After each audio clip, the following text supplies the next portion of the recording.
welcome back everyone. We are back with our third episode, the underrated undergrad.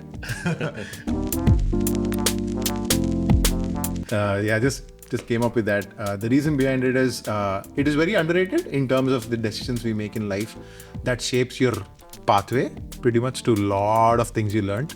So that is why we came up with that name, underrated undergrad. And we will. It's also underrated because you just didn't know a lot of things. What we are getting into. Until now we could actually look back and say, fuck, that was underrated. That is true. That is definitely true. Yeah. So that's the reason behind it. So here we are. All right. Let's start it.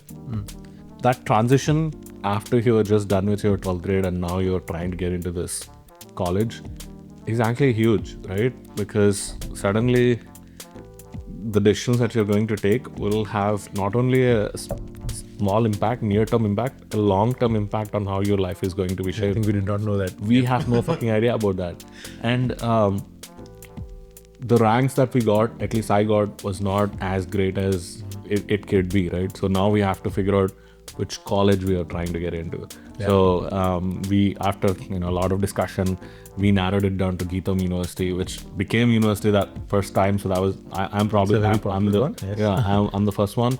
But it's also a change from rural to urban to much better urban kind of a setting. So now I have to adapt to that sort of a lifestyle. So the university is in Visakhapatnam, which is a coastal city in South India. It's a great place. I only dreamt that I would actually be going to that college at some point. So the fact that my father agreed and my parents and everybody supported me financially to go to that university was a big deal. But the moment we actually started entering the college, just looking at different things was a great vibe. The infrastructure that we were exposed to was completely different. I've seen my sisters go through college, but I've never experienced that firsthand myself. I think all that comes from a movie called Happy Days. Exactly. It ruined a lot of our lives. Right. If you think about it, because I was in that same phase of getting into undergrad, and I saw that movie in the theater. I'm like, wow, life is going to be awesome, right? But just the funny story is, my first day of undergrad, I went with the phone to the college, and in the auditorium, the first statement they said was, strictly phones are not allowed. I'm like, what did I get into? The movie was a lie. Yeah, so... Yeah, continue. Yeah, go ahead. Yeah, no, but when you actually first enter the college, start seeing these, nice trees and, larger facilities that were set up for different groups of engineering and things like that. A great cricket field. Yeah, where you could also play volleyball and things like that. It's just something that, it's all worth it. Whatever you have gone through, suddenly that feeling made it totally worth it. But there are a lot of still unknowns. Right? Yes. You don't know people you're going to be in touch with. I was fortunate that a bunch of friends from my 11th, 12th actually joined the same college. Yeah. So it was a good experience to see some familiar faces. But the guys who are going to be with you and I chose electrical engineering. So it's suddenly like, I'm sure like 99% of people did not have any idea which branch to choose. Exactly. They were just given, right? You don't really have the flexibility to choose what you want. There are some hot branches, and then there's some not cool branches. You just got based on your rank, and there is nothing you could choose much. Yeah, the story behind my reason of choosing mechanical engineering was always wanted to do that, and I also did not want to do IT. That was the other reason to it. My dad, this MSET counseling and all this stuff. We had to select a college, the course. I was like, what is all this? It's very new. So the way we picked colleges was, okay, how good the colleges are. We don't know what specializations they have in that college or what they teach. It's about, okay, the college is good, the course is going to be good. Okay. It was always assumed that way. And I went to Vardhaman College of Engineering, which is pretty famous for a lot of movies as well. And I loved my college because of the infrastructure especially. Very, very beautiful place. And also the reason behind me choosing that particular department is, I did not want to get into IT. My dad wanted me to get into IT. He never liked me taking mechanical. I was like hell bent on it. I'm like, I'm not doing IT. I'm not even going to select an option in the counseling list that at least one course is going to be CSE or IT. So it was all about electrical engineering, automobile engineering, and mechanical engineering. Those were the options I had, and I got placed in Vardhaman College of Engineering. And I did not know anything about the college.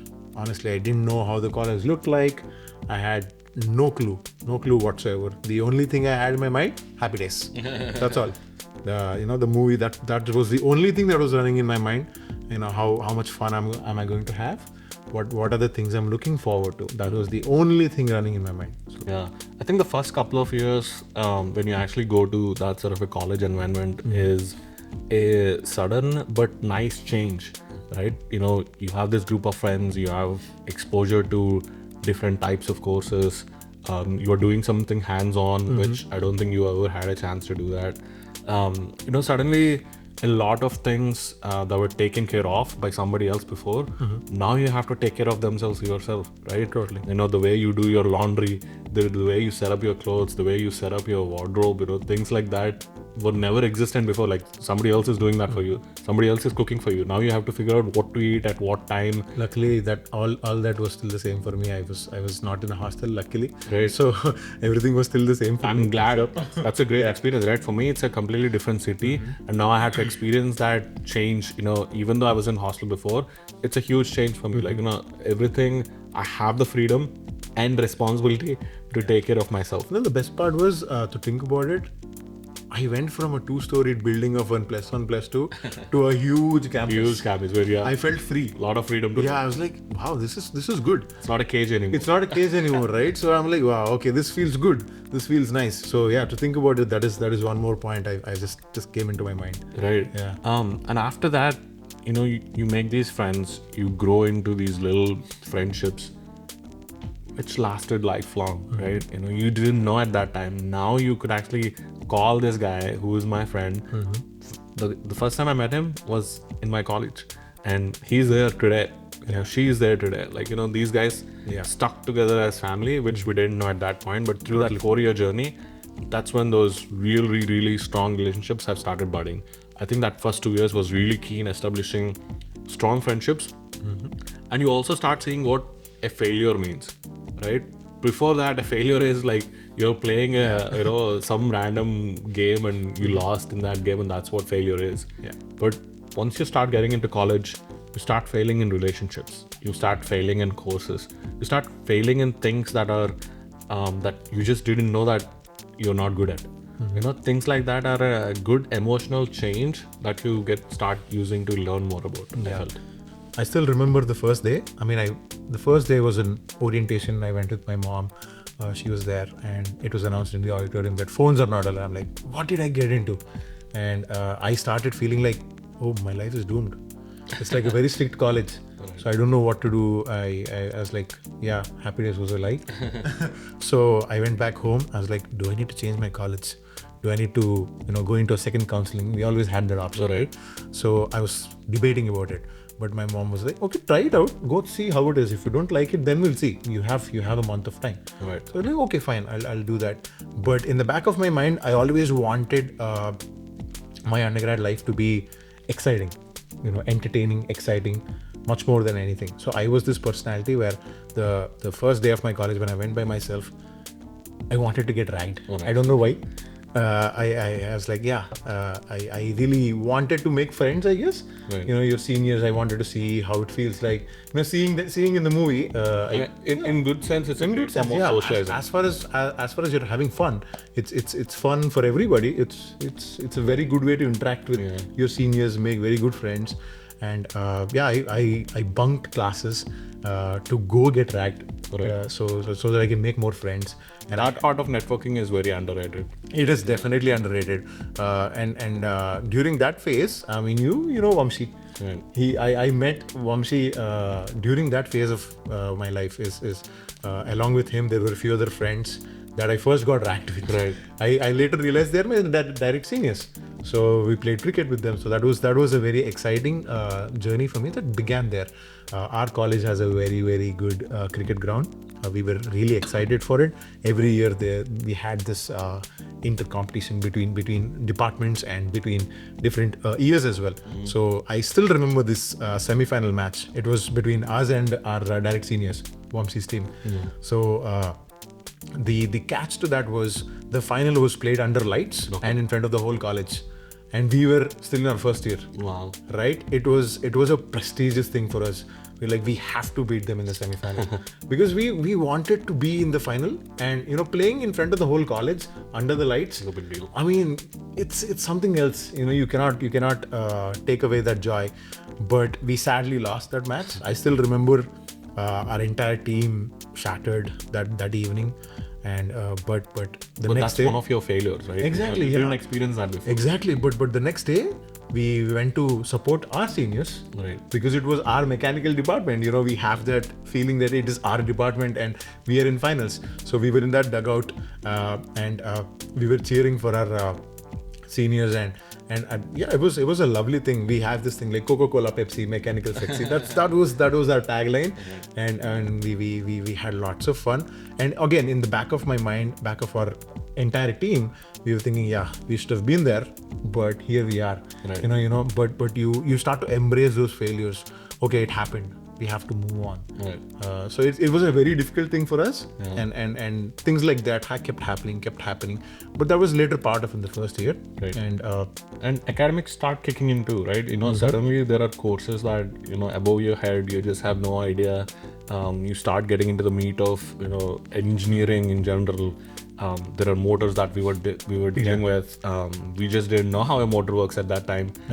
You just plug in and it starts running, and now you have to measure the RPM of a motor, correlate that to the torque it's producing. it was fun to see the practical side of things. It's like you get this hands-on experience on things you only saw in movies or somewhere before. yes. You didn't know that. And in general, I think relationships were also hands-on. Now you're experiencing it, and also you're solely responsible for that relationship, right?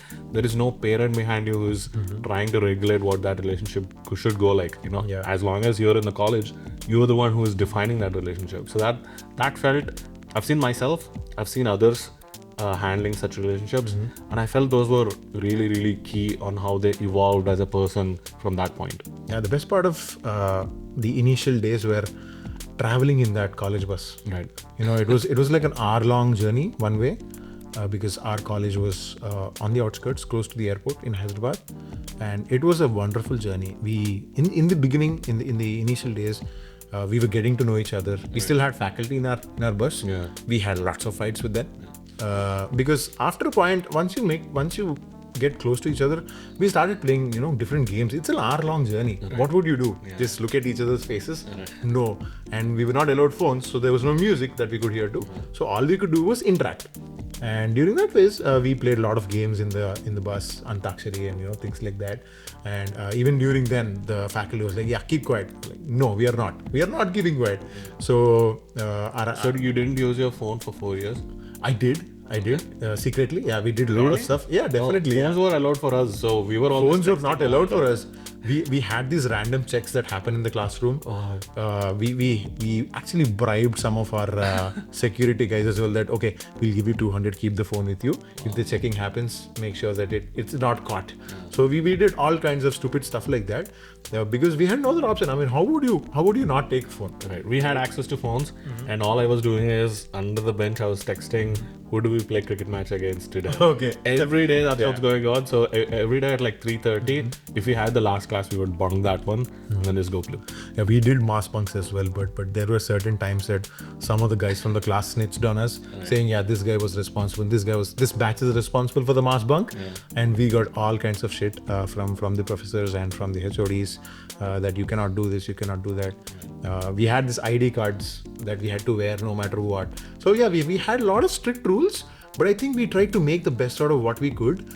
We found creative ways to mess it up. Right. We found creative ways to go around the system and try to have all the fun we could. Because to me, undergrad was a platform where it started exposing us to different activities in our life. Yeah. Like in plus one, plus two, we could not do that. Like for now, right now, I was able to participate in different non-profit organizations, Right. blood donation camps, village development programs, event management, let it be sports, play different sports. I love table tennis. I played a lot of table tennis. I was dancing in the events, trying to just join different organizations, let it be extracurricular or, technical aspects. There were a lot of conferences that are happening in the university. And it was like a great exposure to a lot of things. The major thing that I learned was time management. Right. At that point, I was like, okay, I want to have fun. I want to be with my friends. I want to experience everything. I want to learn everything. It's like do all, learn all. It's like I wanted to do all. I didn't want to miss out on anything. Yeah. So it was like, then I had to realize, shit, I cannot do anything. I cannot do everything at once. So I have to pick what I want to do. So then I had to put my interest into thoughts that, okay, this is what I want to do. This is how I want to do it, how I want to manage my time. So I had to pick and choose on what was my best interest. Right.